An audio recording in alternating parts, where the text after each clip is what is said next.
Student, हम लोग आज क्लास 12 चैप्टर नंबर 8 का सेकंड लेक्चर स्टार्ट करेंगे। इसके पहले हमने कल जो स्टडी किया था, क्या पढ़ा था? About electromagnetic wave. Electromagnetic wave की स्टडी की थी हमने, और how to produce electromagnetic wave हमने ये सीखा था।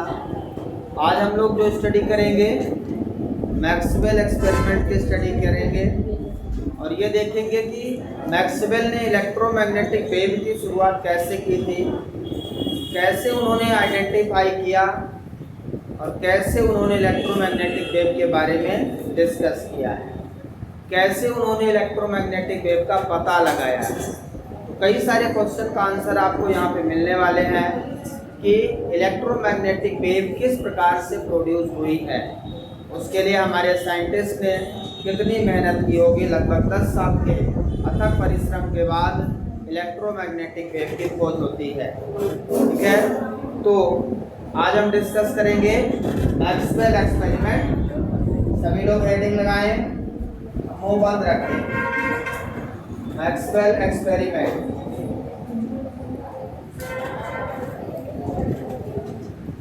बात बंद रखिए। मैक्सवेल एक्सपेरिमेंट को आपको समझना है, ठीक है। इसमें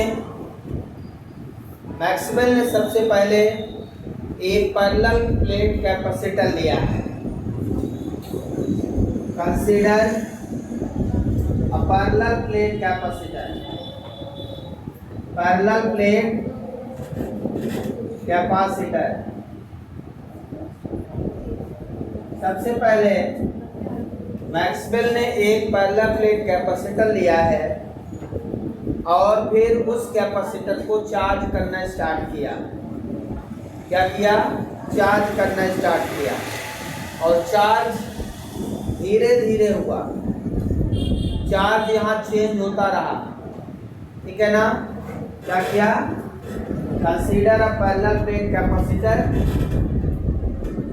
अब हम इस कैपेसिटर को चार्ज देंगे, ठीक है ना। The charge of capacitor is dq charge देंगे धीरे धीरे, और जैसे ही चार्ज हम देंगे कुछ समय बाद कैपेसिटर चार्ज हो जाएगा, ठीक है ना। तो हम सबसे पहले इसको देखेंगे कैसे वो चार्ज होगा और कैसे यहाँ पे इलेक्ट्रोमैग्नेटिक वेव प्रोड्यूस होगी। सबसे पहले हम पैरेलल प्लेट कैपेसिटर लिए और इसको हमने बैटरी से जोड़ दिया। इससे जोड़ दिया बैटरी से। जब हमने पैरेलल प्लेट कैपेसिटर को बैटरी से जोड़ा तो इसमें बैटरी क्या करेगी? इस कैपेसिटर को चार्ज करेगी। बैटरी क्या करेगी? कैपेसिटर को चार्ज, जो उसकी एनर्जी होती है हाफ सी वी स्क्वायर, उतनी एनर्जी उसको देगी। तो यदि इसमें सबसे पहले चार्ज प्लस क्यू आया, इसके कारण इसमें इलेक्ट्रॉन्स नेगेटिव क्यू आ जाएगा। फिर आएगा प्लस क्यू, फिर माइनस क्यू, फिर आएगा प्लस क्यू, फिर आएगा माइनस क्यू, फिर आएगा प्लस क्यू, फिर आएगा माइनस क्यू। यहाँ से इलेक्ट्रॉन्स निगेटिव टर्मिनल से चलकर पॉजिटिव टर्मिनल की ओर इलेक्ट्रॉन धीरे धीरे आने लगे और कैपेसिटर धीरे धीरे चार्ज हो गया। अब कैपेसिटर हमारा चार्ज हो चुका है, ठीक है। अब मैक्सवेल ने क्या किया? मैक्सवेल साहब एम्पियर साहब के पास गए। किसके पास गए? एम्पियर साहब के पास। एम्पियर ने बताया था कि किसी सर्किट में यदि करंट फ्लो हो रही है, क्या बताया था? किसी सर्किट में करंट फ्लो हो रही है तो उसका magnetic field, line integration of magnetic field equal to mu naught times of current.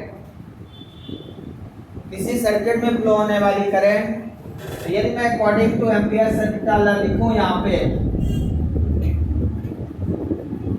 According to Ampere circuit law, आपको याद है एम्पियर ने क्या बताया था? मैग्नेटिक फील्ड, मुझे पता है आपको नहीं याद है 90%, मैं नहीं बोलूंगा। Close integration B dot dl equal to mu naught I। Maxwell जब एम्पियर से पूछे, क्या पूछे कि क्या आपका नियम हर जगह वैलिड है? क्या आपने जो रूल बनाया है magnetic field B dot dl equal to mu naught I वो हर जगह वैलिड है? कहीं ऐसा है कि यहाँ वैलिड ना हो? बोले नहीं, पूरे विश्व में वैलिड है। आप कहीं भी इसे यूज करें, किसी भी प्रकार की सर्किट में यूज करें, हर जगह ये वैलिड है। ठीक है, मैक्सवेल उस समय की बात मान गए, चले गए ओरस्टेड के पास गए। ओरस्टेड से पूछा कि आपने क्या बताया? आपने ये बताया यदि किसी करंट का एक कंडक्टर में करंट फ्लो हो रही है तो उस कंडक्टर के चारों ओर मैग्नेटिक फील्ड प्रोड्यूस होगी, आपने ये बताया है। बोले हाँ बताया है, तो क्या दिक्कत है? बोले कोई दिक्कत नहीं, बस पूछने आया। दिक्कत किस बात की? कोई दिक्कत नहीं है, क्योंकि मैं एक नया एक्सपेरिमेंट कर रहा हूँ जिसमें आपकी सहायता की ज़रूरत है। इससे बात किए, चले आए। अब यहाँ पे जो सर्किट उन्होंने बनाया है, इस सर्किट में करंट फ्लो हो रही है, करंट फ्लो हो रही है, सर्किट में करंट फ्लो हो रही है। तो यदि ओरस्टेड के हिसाब से देखा जाए, यदि किसी सर्किट में करंट फ्लो हो रही हो तो उस करंट सर्किट में उसके चारों ओर मैग्नेटिक फील्ड प्रोड्यूस हो जाती है। Current carrying conductor produces magnetic field. Current carrying conductor produces magnetic field. किसने बताया? ओरस्टेड। इन्होंने चेक करना चाहा कहीं ऐसा ना हो कि ओरस्टेड साहब गलत हो, तो इन्होंने क्या किया? एक मैग्नेटिक नीडल लिया, जैसे ओरस्टेड ने किया था। ओरस्टेड ने भी क्या किया था? अपने एक्सपेरिमेंट को चेक करने के लिए एक मैग्नेटिक नीडल। मैक्सवेल साहब ने भी लिया, मैग्नेटिक नीडल लिया, यहाँ पे रखा। अब यहाँ पे करंट फ्लो हो रही है तो मैग्नेटिक फील्ड भी प्रोड्यूस हो रही है। यहाँ पे मैग्नेटिक फील्ड की डायरेक्शन यहाँ निकाल लेंगे। तो इन्होंने क्या किया? एक मैग्नेटिक नीडल लिया। क्या लिया? मैग्नेटिक नीडल लिया। समझिएगा, मैग्नेटिक नीडल लिया। क्या लिया? Magnetic needle. अब यदि मैग्नेटिक नीडल किसी करंट कैरिंग कंडक्टर के पास रखोगे तो क्या होगा? वो मैग्नेटिक नीडल जो कि मैग्नेट की बनी होती है, और यदि वहाँ मैग्नेटिक फील्ड है तो मैग्नेटिक फील्ड तो हाई है, और ओरस्टेड ने बताया था, मुझे पता है। मैक्सवेल ये पूछ चुके हो ओरस्टेड से, मैक्सवेल ओरस्टेड से ये पूछ चुके हैं कि यदि कोई करंट कैरिंग कंडक्टर है तो क्या वहाँ मैग्नेटिक फील्ड है? ओरस्टेड ने कहा हाँ है। उन्होंने उन्हें प्रूव करना चाहा। उन्होंने देखा यहाँ पे मैग्नेटिक नीडल डिफ्लेक्ट हो रही है। मैग्नेटिक नीडल का डिफ्लेक्शन ये बताता है कि current carrying conductor produces a magnetic field. यहाँ पे मैक्सवेल साहब बिल्कुल सही है। मैक्सवेल और ओरस्टेड का एक्सपेरिमेंट यहाँ पे प्रूव हो रहा है। मैक्सवेल ने क्या किया? ओरस्टेड का एक्सपेरिमेंट यहाँ पे प्रूव कर दिया। किसी कोई दिक्कत? अब उन्होंने इस सर्किट में हर जगह ओरस्टेड एक्सपेरिमेंट फॉलो किया। फिर उन्होंने सोचा यहाँ चेक कर ले, यहाँ तो कोई करंट नहीं है। कोई करंट है क्या ये बताओ? यहाँ पे कोई करंट है क्या? ये कैपेसिटर की प्लेट है, इस बीच में एयर है। क्या है? एयर। और एयर में करंट हो नहीं सकती। हो सकती है क्या? एयर में करंट हो सकती है क्या? नहीं हो सकती। तो यदि मैं एम्पियर सर्किट लॉ को यहाँ पे अप्लाई करूं, करंट नहीं है, मैं इस रीजन पे बात करूं, मान लो ये एक ऐसा रीजन है, या between plate of capacitor, current between plate of capacitor कितनी है? बोलिए, 0। कौन सी करंट 0 है? ये कंडक्शन करंट बोलते हैं इसको। कौन सी करंट? कंडक्शन तक। यदि करंट जीरो है तो ये P dot dl equal to क्या, जीरो। एम्पियर सर्किट लॉ के अकॉर्डिंग यदि करंट जीरो है तो,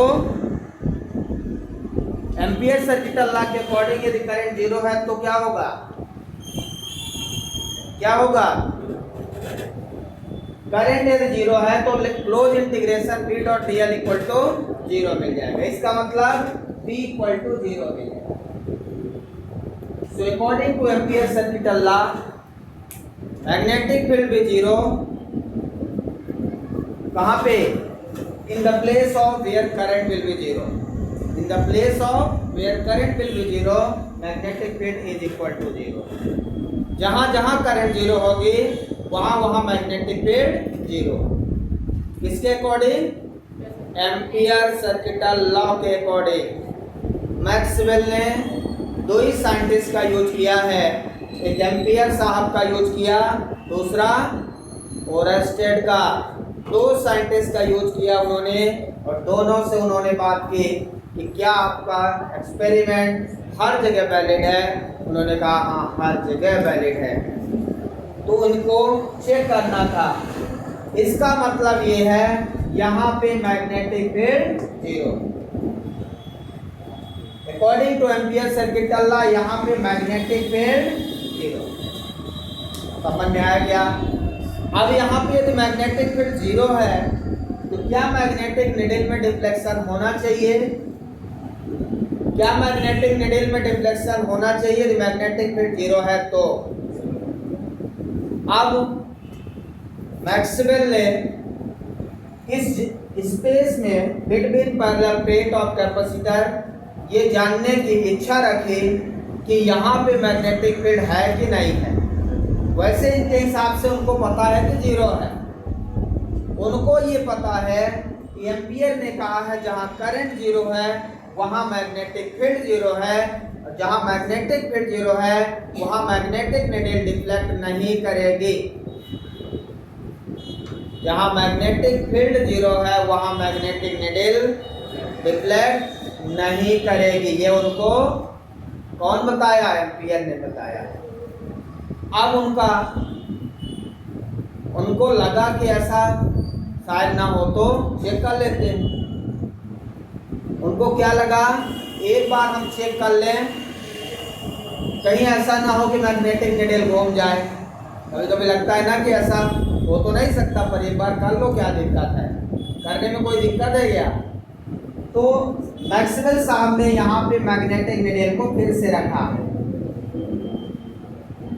जैसे मैग्नेटिक नीडल को इन्होंने रखा तो आप सोचिए कि क्या हुआ होगा।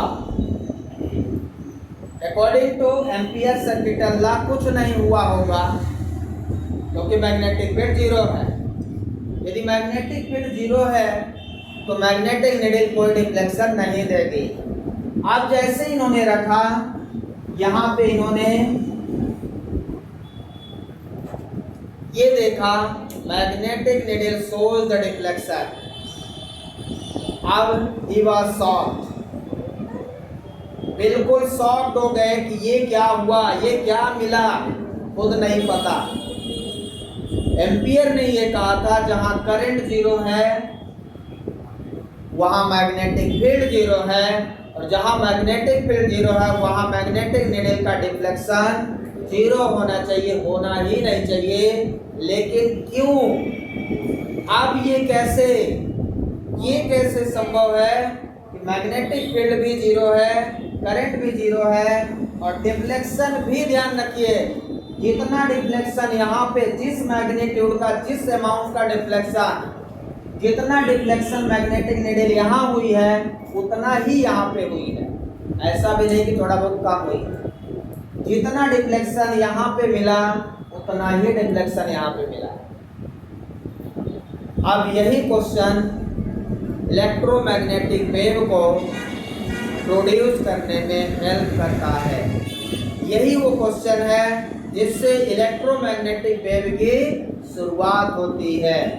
यही क्वेश्चन है जहां आज हम इलेक्ट्रोमैग्नेटिक वेव का पूरे विश्व में यूज करते हैं, और और जो वेव 1 सेकेंड में स्पीड ऑफ लाइट के बराबर चलती है, ये वो वेव है जिसको हमारे मैक्सवेल ने कितनी मेहनत के साथ खोज निकाला होगा आप समझ नहीं सकते।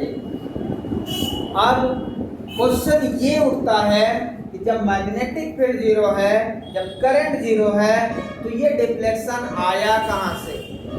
क्वेश्चन ये है यहाँ पे कि मैग्नेटिक फील्ड तो जीरो है, करंट जीरो है, फिर डिफ्लेक्शन कौन दिखा रहा? ये बड़ा क्वेश्चन आया उनके मन में।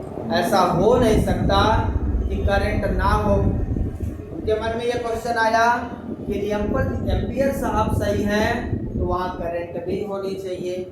इसका मतलब वहाँ करंट जीरो नहीं है।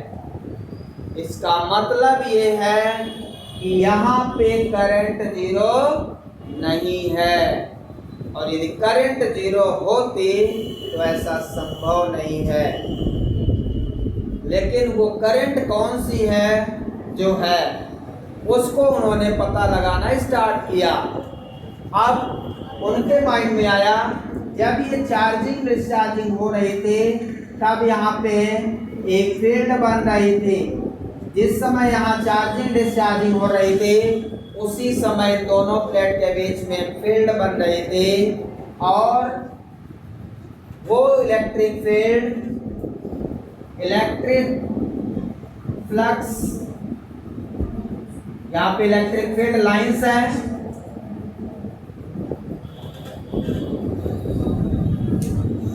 यहाँ पे इलेक्ट्रिक फील्ड लाइंस है। पॉजिटिव चार्ज, यहाँ चार्ज चेंज हो रहा है, यहाँ चार्ज क्या हो रहा है?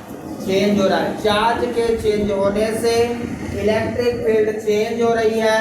इलेक्ट्रिक फील्ड के चेंज होने से यहाँ पे फ्लक्स चेंज हो रहा है। फ्लक्स के चेंज होने से यहाँ पे करंट बन रही है, और उस करंट का नाम इन्होंने दिया, यहाँ पे जो करंट बन रही है, डिस्प्लेसमेंट करंट। बड़ा सुंदर सा नाम दिया इन्होंने। मैक्सवेल ने कहा कि जो भी करंट यहाँ है उसका नाम हम देते हैं डिस्प्लेसमेंट करंट। अब मैक्सवेल साहब एम्पियर साहब के पास दौड़े दौड़े जा रहे हैं, एक मिनट नहीं रुके बेचारे।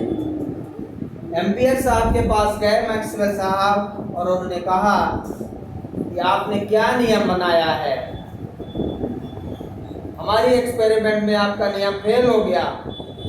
एम्पियर बोले ऐसा हो नहीं सकता, जो नियम मैंने बनाया वो गलत नहीं हो सकता, हमने बहुत सारा दिमाग लगाया था। बोले चलो दिखाते। बोले चलो। मैक्सवेल साहब एम्पियर को लेके आते हैं, और जब ये घटना दिखाते हैं कि देखो इस कैपेसिटर के बीच में, कैपेसिटर के बीच में क्या है, उन्होंने पूछा। बोले करंट जीरो है। बोला जीरो है तो मैग्नेटिक फील्ड जीरो है। तो बोले मैग्नेटिक फील्ड जीरो है तो रिफ्लेक्शन नहीं होना चाहिए। बोले नहीं होगा। बोले यही तो हम आपको बताना चाहते हैं। उन्होंने दिखाया कि यहाँ पे रिफ्लेक्शन हो रहा है। अब एम्पियर साहब मुंह लटका के लौट गए। मैक्सवेल ने क्या किया, उनके इस इक्वेशन में एक छोटा सा एक्सपेरिमेंट किया और कहा अब आपका एक्सपेरिमेंट हर जगह सही है। तो क्या किया होगा, जब इन्होंने आईडी करंट निकाली है तो ID equal to epsilon naught D phi E by D T, D phi E by D T. ये डिस्प्लेसमेंट करंट का डिराइव करके मैक्सवेल ने दिया। उन्होंने कहा कि आपके इक्वेशन में दिया हमें एक करंट जोड़ दें। ये लिख लिया यहाँ तक, पूरा बना लीजिए जल्दी से, उसके बाद आगे बढ़ो। तो मैक्सवेल साहब ने क्या चेंज किया है वो हम देखना चाहते हैं। एम्पियर सर्किट लॉ में क्या चेंज किया इन्होंने कहा बस एक करंट छोटी सी हम आपके इक्वेशन में ऐड करना चाहते हैं।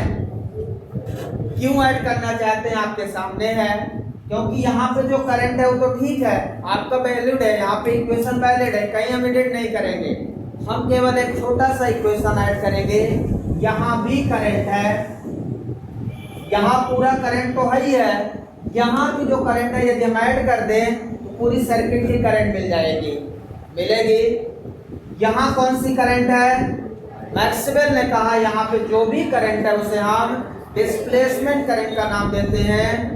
और एम्पियर साहब अभी भी सेटिस्फाई नहीं है, लास्ट तक में हम उनको सेटिस्फाई करेंगे, आप इस बात पे विश्वास रखिए। अभी वो सेटिस्फाई नहीं है, कैसे सेटिस्फाई करेंगे इसे आप समझना है आपको, है ना।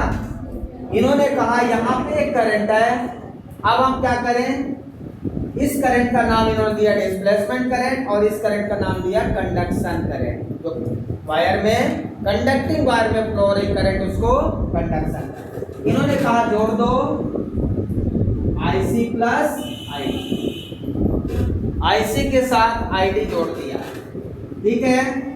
ये पूरी current mu naught IC plus ID का फार्मूला क्या है, ID क्या है अभी हम प्रूव करेंगे इसे, epsilon naught d phi e by dt, d phi e by dt।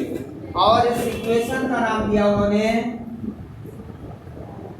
Amperes Maxwell circuital law. बहुत होशियार होते हैं साइंटिस्ट। एम्पियर सर्किटल लॉ ने अपना भी नाम जोड़ दिया और बन गया ampere Maxwell circuital law. Ampere Maxwell circuital law, एक छोटी सी करंट ढूंढना है और एम्पियर मैक्सवेल सर्किटल लॉ बन जाना है। यदि करंट नहीं जोड़ते तो एम्पियर सर्किटल लॉ है और एक डिस्प्लेसमेंट करंट को उसमें प्लस कर देते हैं तो एम्पियर मैक्सवेल सर्किटल लॉ बन जाएगा। बस ये छोटा सा काम उन्होंने, ये काम बहुत छोटा नहीं है, ये काम तो बहुत बड़ा है, लेकिन उन्होंने कहा एम्पियर साहब को कि आप यदि ऐसा कर दें तो आपका इक्वेशन हर जगह वैलिड रहेगा, अब कोई नहीं है जो इसे फेल कर सके। तो उन्होंने परमिशन दे दी और कहा कि आप अपना नाम लगा सकते हैं। तब से एम्पियर मैक्सवेल सर्किटल लॉ के नाम से ये इक्वेशन जाने लगा। और ये इक्वेशन हम तभी पढ़ेंगे जब हम मैक्सवेल इलेक्ट्रोमैग्नेटिक वेव पढ़ेंगे और मैक्सवेल के 4 इक्वेशन में से ये एक मैक्सवेल इक्वेशन है। मैक्सवेल ने 4 इक्वेशन दिए हैं जिनमें से ये भी एक मैक्सवेल का इक्वेशन कहलाएगा, जिसे आप याद रखेंगे। 3 हम और आगे आपको बताएंगे, पहले आपको इसे याद रखना है। क्लियर है? आगे बढ़े। अब हम इस बात पे चर्चा करेंगे कि डिस्प्लेसमेंट करंट आई कहां से और होती क्या है। 2 नंबर का क्वेश्चन यहां से आता है, डिफाइन डिस्प्लेसमेंट करंट। तो ये इक्वेशन जल्दी से लिख लें, इसके बाद हम इसी इक्वेशन को प्रूव करने जा रहे हैं जो आपने यहाँ पे लिख दिया है, ID इक्वल टू। क्लियर है? समझ में आया? सबने लिख लिया? अब हम इसी डिस्प्लेसमेंट करंट को डिफाइन करेंगे और प्रूव करेंगे। कैसे प्रूव करेंगे?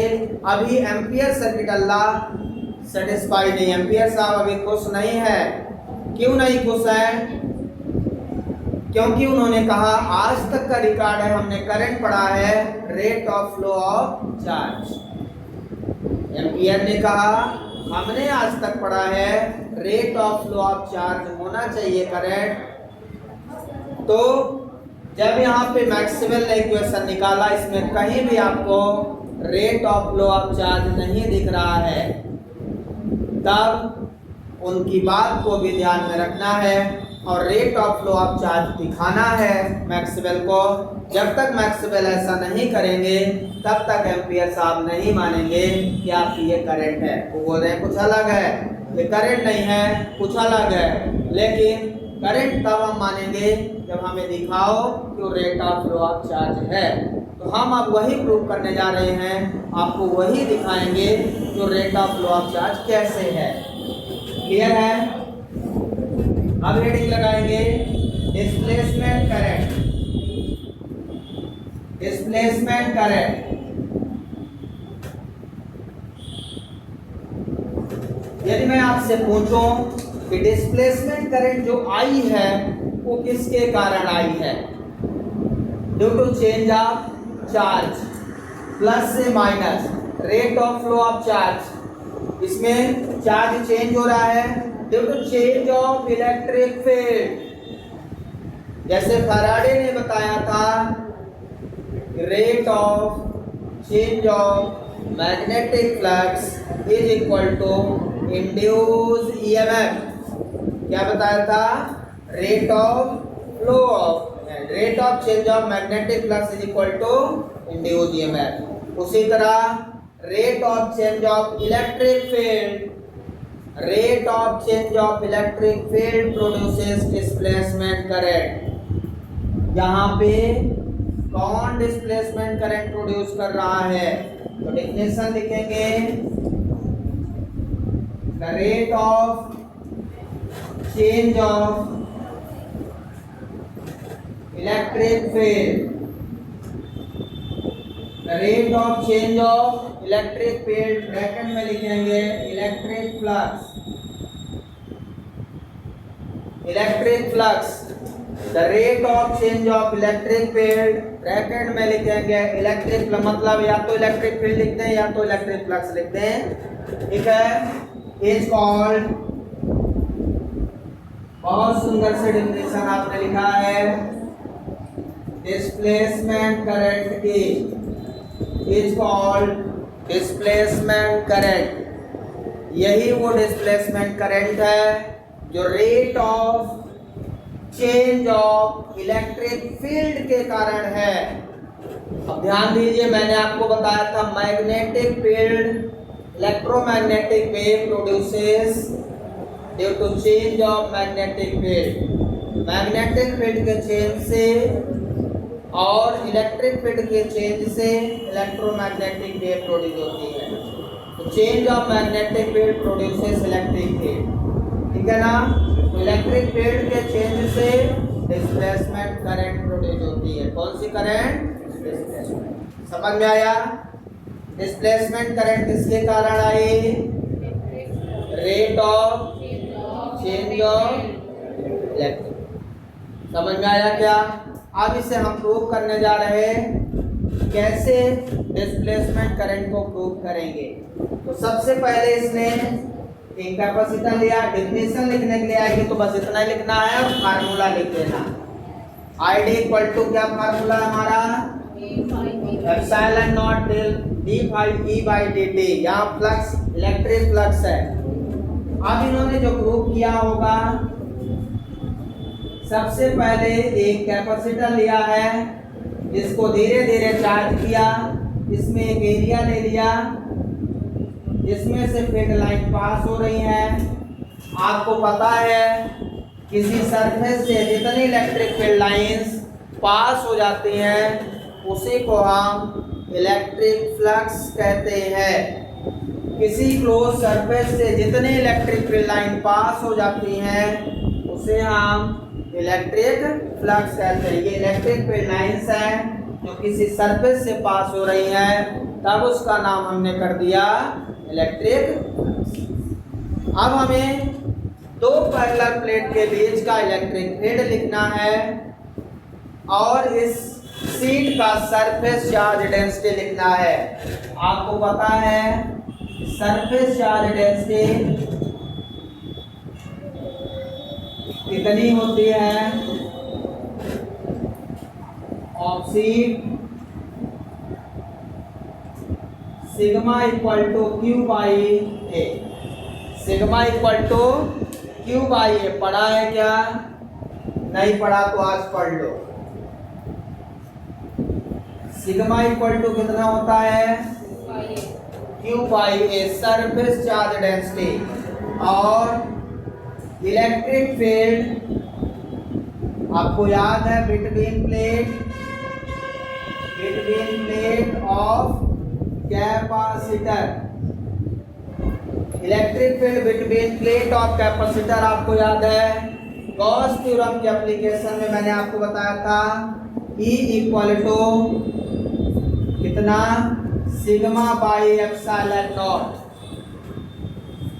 एक प्लेट का electric field sigma by 2 epsilon not होता है, और जब दो प्लेट के बीच में हमने निकाला था, एक एग्जांपल के साथ समझाया था, तब सिग्मा पान 2 एप्सिलॉन नॉट प्लस सिग्मा पान 2 एप्सिलॉन नॉट, इसके कारण सिग्मा पान 2 एप्सिलॉन नॉट, इसके कारण दोनों के कारण ऐड होके सिग्मा पान एप्सिलॉन नॉट हो गया था। आपको गॉस थ्योरम का वो एप्लीकेशन याद रखना है जो सेकंड मैंने करवाया था। सिग्मा की वैल्यू रख दीजिए, कितना है Q बाई A। ये हमारा इलेक्ट्रिक फील्ड हो गया। ये कहाँ की इलेक्ट्रिक फील्ड निकाल लिया हमने, कहाँ का इलेक्ट्रिक फील्ड निकाल लिया, प्लेट के बीच का, क्योंकि प्लेट के बीच में ही तो हमें वो करंट निकालना है, जिसे हम डिस्प्लेसमेंट करंट कहते हैं। अब इलेक्ट्रिक फ्लक्स का फार्मूला क्या होगा,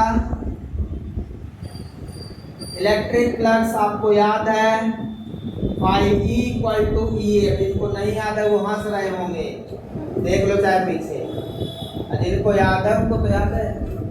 इलेक्ट्रिक फ्लक्स का फार्मूला क्या है, आई इक्वल टू ई ए, और मैग्नेटिक फ्लक्स का formula I equal to P ए।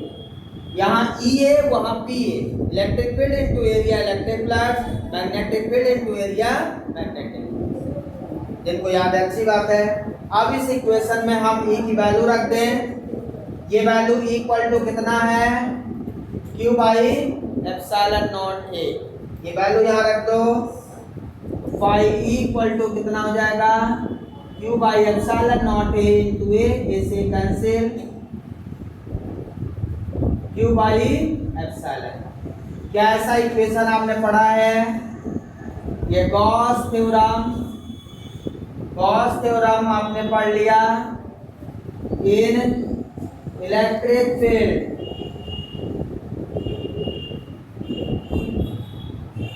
आपने Gauss theorem in electric field पढ़ा है, याद है क्या, net electric flux is equal to 1 upon epsilon 0 times total charge enclosed by that surface Q। क्या ये वही मिल गया चार्ज? क्या मैक्सवेल का एक इक्वेशन गॉस थ्योरम भी होगा? मैक्सवेल के 4 इक्वेशन में से एक इक्वेशन मैक्सवेल का गॉस थ्योरम भी कहलाएगा। मैक्सवेल के 4 इक्वेशन में से एक इक्वेशन गॉस थ्योरम हो गया। अभी तक हमने कितने इक्वेशन पढ़ लिए? 2 इक्वेशन। मैक्सवेल के कितने इक्वेशन पढ़े? 2 इक्वेशन। पहला एम्पियर्स मैक्सवेल सर्किटल लॉ, पहला कौन सा? Ampere Maxwell circuital law. दूसरा कौन सा? Gauss theorem in electric field, phi equal to Q by epsilon naught. 2 Maxwell के इक्वेशन आपको मिल चुके हैं। मैक्सवेल ने 4 इक्वेशन बताए हैं इंपॉर्टेंट, जिनमें से 2 आपने पढ़ लिए। डेराइव करते समय ही मैक्सवेल का इक्वेशन मिल गया। आप क्या करते हैं इसको? अब इसको हम टाइम के रिस्पेक्ट में डिफरेंशिएट करते हैं। क्यों डिफरेंशिएट करते हैं? चार्ज आपका यहाँ कांस्टेंट है कि वेरिएबल? यहाँ पे चार्ज क्या है? वेरिएबल है। प्लेट में चार्ज धीरे धीरे आ रहा है। ये प्लेट पे पहले प्लस आया, फिर माइनस, फिर प्लस आया, फिर माइनस, प्लस माइनस। मतलब जो कैपेसिटर भी आपने लिया है ना, इसमें चार्ज क्या हो रहा है? चेंज हो रहा है। उसी चार्ज के चेंज होने के कारण तो इलेक्ट्रिक फील्ड चेंज हो रही है, और उसी इलेक्ट्रिक फील्ड के चेंज होने के कारण तो इलेक्ट्रिक फ्लक्स चेंज हो रहा है। उसी इलेक्ट्रिक फ्लक्स के कारण तो डिस्प्लेसमेंट करंट है कि नहीं है? तो हम इसको डिफरेंशिएट कर दें। Differentiate with respect to time, both side, दोनों तरफ। फाई भी चेंज हो रहा है कि नहीं? क्या क्या कांस्टेंट है इस इक्वेशन में, कौन बताएगा? इसमें क्या क्या कांस्टेंट है? केवल एप्सिलॉन नॉट कांस्टेंट है, बाकी दोनों वैरी कर रहे हैं टाइम के साथ।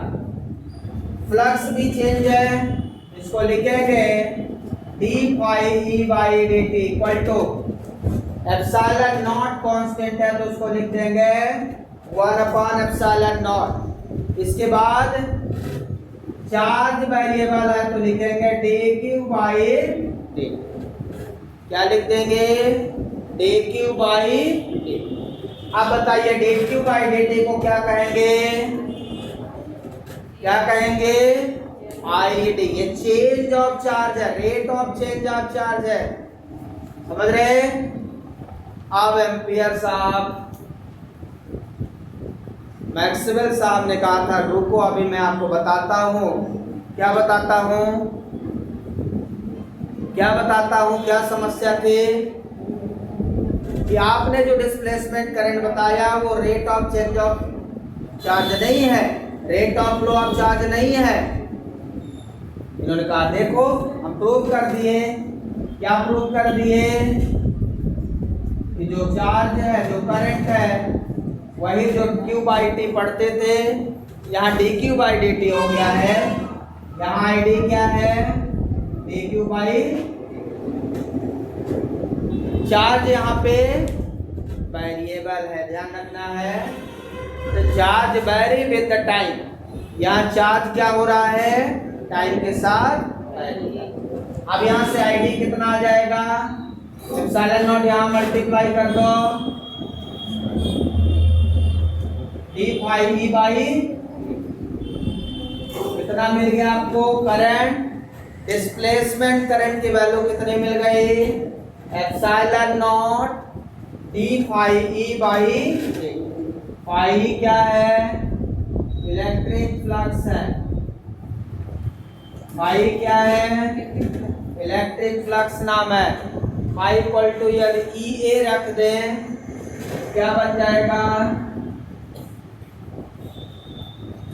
Phi equal to E A. I D equal to क्या मिल जाएगा?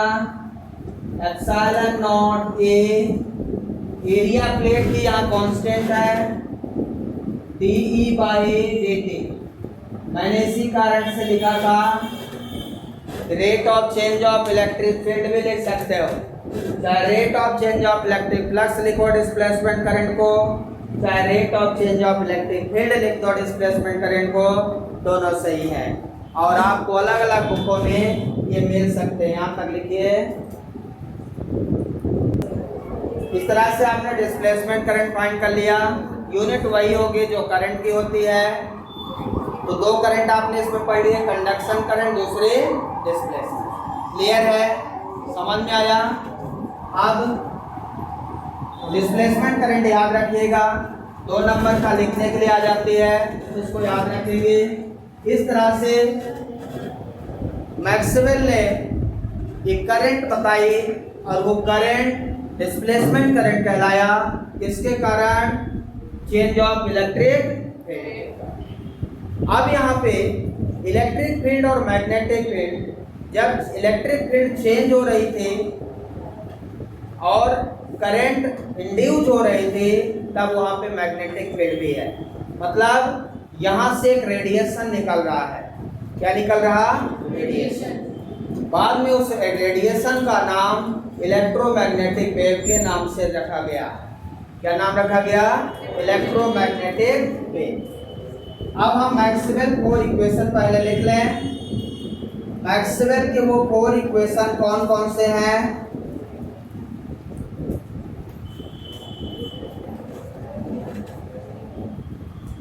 मैक्सवेल के वो 4 इक्वेशन आपको लिखना है,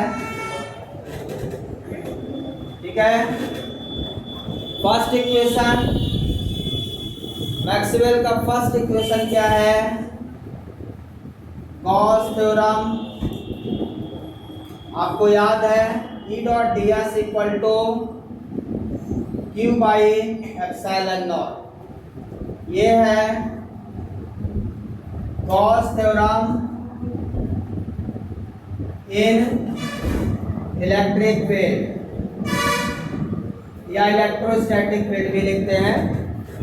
Gauss theorem in electric field. Second नियम है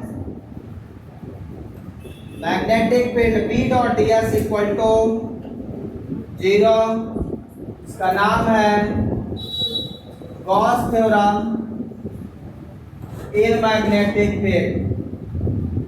ध्यान दीजिएगा, जिस तरह से Gauss theorem in electric field है, electric field into surface area equal to Q by epsilon naught, उसी तरह magnetic field into surface area equal to zero. Magnetic flux किसी क्लोज सरफेस में वैलिड रहता है, एक क्लोज पाथ बनाता है, लेकिन इलेक्ट्रिक फ्लक्स क्लोज पाथ नहीं बनाता, इसी कारण ये जीरो नहीं होता। नेट फ्लक्स और इसका नेट फ्लक्स जीरो हो जाता है। मैग्नेटिक फ्लक्स का नेट फ्लक्स क्या हो जाता है? जीरो हो जाता है। इसलिए ये दोनों इक्वेशन देखें, electric field into surface area, magnetic field into surface, electric field into surface, magnetic field into surface, ये इक्वल टू जीरो, क्योंकि ये पूरे क्लोज पाथ में रहता है, इसलिए नेट फ्लक्स जीरो, ये जीरो नहीं है। याद रखिएगा, Gauss theorem in electric magnetic field. एक नंबर का ये भी पूछता है कि Gauss theorem in magnetic field का फार्मूला बताओ। फार्मूला याद क्लियर है? थर्ड फार्मूला है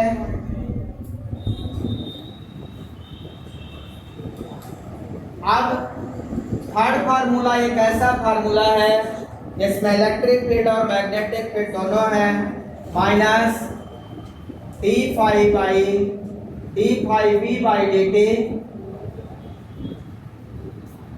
D phi V by D T, ये है Faraday's laws of electromagnetic induction, Faraday's laws of electromagnetic induction. नाम याद रखिएगा। सबसे पहले टाइम वेरिंग मैग्नेटिक फील्ड को डिस्कवर करने वाला साइंटिस्ट फैराडे ही है। सबसे पहले फैराडे ने ही बताया कि magnetic field time varying field भी होती है, जो टाइम के साथ वेरी होती है, equal to minus D phi V by D T. पढ़ा है क्या? E equal to minus D phi by D T. E मतलब ये है, ये कहाँ से आया हम आपको बता भी सकते हैं, जस्ट एक मिनट बाद यहाँ भी बता दें। जैसे आपने एक रिलेशन लिखा है, एक रिलेशन आपने लिखा है equal to minus D V by D T, plus लगा देता हूँ, D V by D S की जगह डी एल लिखते, ठीक है ना? ये रिलेशन आपने पढ़ा है, equal to minus D V by D L. Electric field और इलेक्ट्रिक पोटेंशियल में relation, relation between electric field and electric potential, इसको इधर लिखो, E D L equal to D V, E D L equal to D V. Integrate कर दो इसको, integrate करोगे D we, ये हो जाएगा E dot D L, B का डी वी का बी हो जाएगा, बी हो जाएगा, ठीक है? और बी हमने इंड्यूस ईएमएफ पढ़ा है minus D phi by D T, हमने बताया बी को D phi B by D T लिख दो, ठीक है? हमने बताया था आपको कि बी को क्या लिख दोगे? D phi by D T. EMF को ही वोल्टेज का इक्वेशन मैंने लिखा था, phi equal to L I रखा था, तो वो वोल्टेज अक्रॉस द इंडक्टर हो गया था। यहाँ से आपका रिलेशन आ गया, रख दो ये डी फाई बी बाई, ये इलेक्ट्रिक फील्ड और मैग्नेटिक फील्ड जहां मिलेंगे, देखें यहाँ पे ये इलेक्ट्रिक फील्ड और ये मैग्नेटिक, जहां इलेक्ट्रिक फील्ड और मैग्नेटिक फील्ड मिलेंगे, जहां इलेक्ट्रिक फील्ड और मैग्नेटिक फील्ड मिलेंगी, वहां पे इलेक्ट्रोमैग्नेटिक वेव प्रोड्यूस होगी। इलेक्ट्रोमैग्नेटिक वेव तभी प्रोड्यूस होगी जब इलेक्ट्रिक फील्ड और मैग्नेटिक। तो इन्होंने एक रिलेशन इलेक्ट्रिक फील्ड और इलेक्ट्रिक पोटेंशियल से निकाला, यहाँ से पोटेंशियल निकाल के फैराडे लॉ में रख दिया, बोला देखो potential equal to electromagnetic induction, electromagnetic force EMF, potential is equal to EMF. मैंने आपको पिछला भी बताया था, होता ही है। वहां से एक रिलेशन आया, आया कि नहीं? किसने बनाया ये? इलेक्ट्रिक फील्ड और इलेक्ट्रिक पोटेंशियल के रिलेशन को और फैराडे के रिलेशन को इन्होंने इक्वेट करके मैक्सवेल ने बनाया। किसने बनाया? मैक्सवेल ने बनाया और बोला कि ये हमारा एक इक्वेशन है जिसे हम Faraday law of electromagnetic induction के नाम से जानते थे। वो हमारा इक्वेशन है। मैक्सवेल के 4 इक्वेशन में से एक इक्वेशन फैराडे लॉ का भी कहलाएगा। है तो ये फैराडे का, लेकिन ये मैक्सवेल ने इस रिलेशन को बनाया है। क्लियर है? ये सारे इक्वेशन मैक्सवेल के हैं, ध्यान रखिए। जब इलेक्ट्रिक में गॉस थ्योरम में आप पढ़ते थे वो मैक्सवेल का इक्वेशन है। एक इक्वेशन और इसका है, कौन सा इक्वेशन बचा?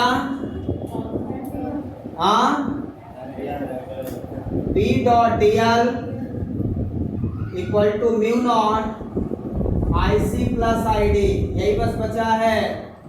Mu naught IC plus epsilon naught d phi E by dt, और इस इक्वेशन का नाम है Ampere's Maxwell circuital law. Circuital law, यहाँ IC जो है आपका, IC क्या है? कंडक्शन करंट, कंडक्शन करंट, और इसकी वैल्यू होती है sigma into A. IC equal to sigma into A. Sigma यहाँ पे करंट कंडक्टिविटी है, कंडक्टिविटी, आपने कंडक्टिविटी पढ़ा है। सिग्मा यहाँ पे कंडक्टिविटी, सरफेस चार्ज डेंसिटी नहीं है, कंडक्टिविटी है।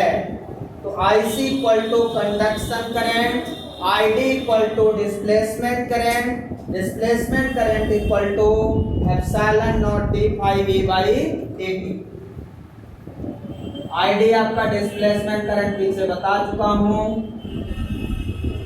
सो there are Maxwell 4 equation. So there are Maxwell 4 equation. कौन कहां से आता है ये आपको पता है, इसको मैंने बता ही दिया कहां से आया है। ये अभी मैंने पहले ही बता दिया है जब एक्सपेरिमेंट डिस्कस कर रहे थे। इसका मतलब ये सारे इक्वेशन मैक्सवेल ने कैसे बनाए हैं वो आज आपके सामने है। इन चारों को याद रखिएगा, कभी भी कोई एक क्वेश्चन आ सकता है और मैक्सवेल का इक्वेशन पूछा जाएगा कि इनमें से कौन सा सही है या मैक्सवेल का इक्वेशन कौन सा है, फिल इन द ब्लैंक में या ट्रू एंड फॉल्स में आपको कहीं भी मिल जाएगा, इसलिए इनको याद रखेंगे। क्लियर है? 2 टॉपिक अभी तक हमने पढ़ा है, एक इलेक्ट्रोमैग्नेटिक वेव, दूसरा मैक्सवेल इक्वेशन, मैक्सवेल एक्सपेरिमेंट। अब आगे हम कल पढ़ेंगे spectrum. Thank you, have a nice day.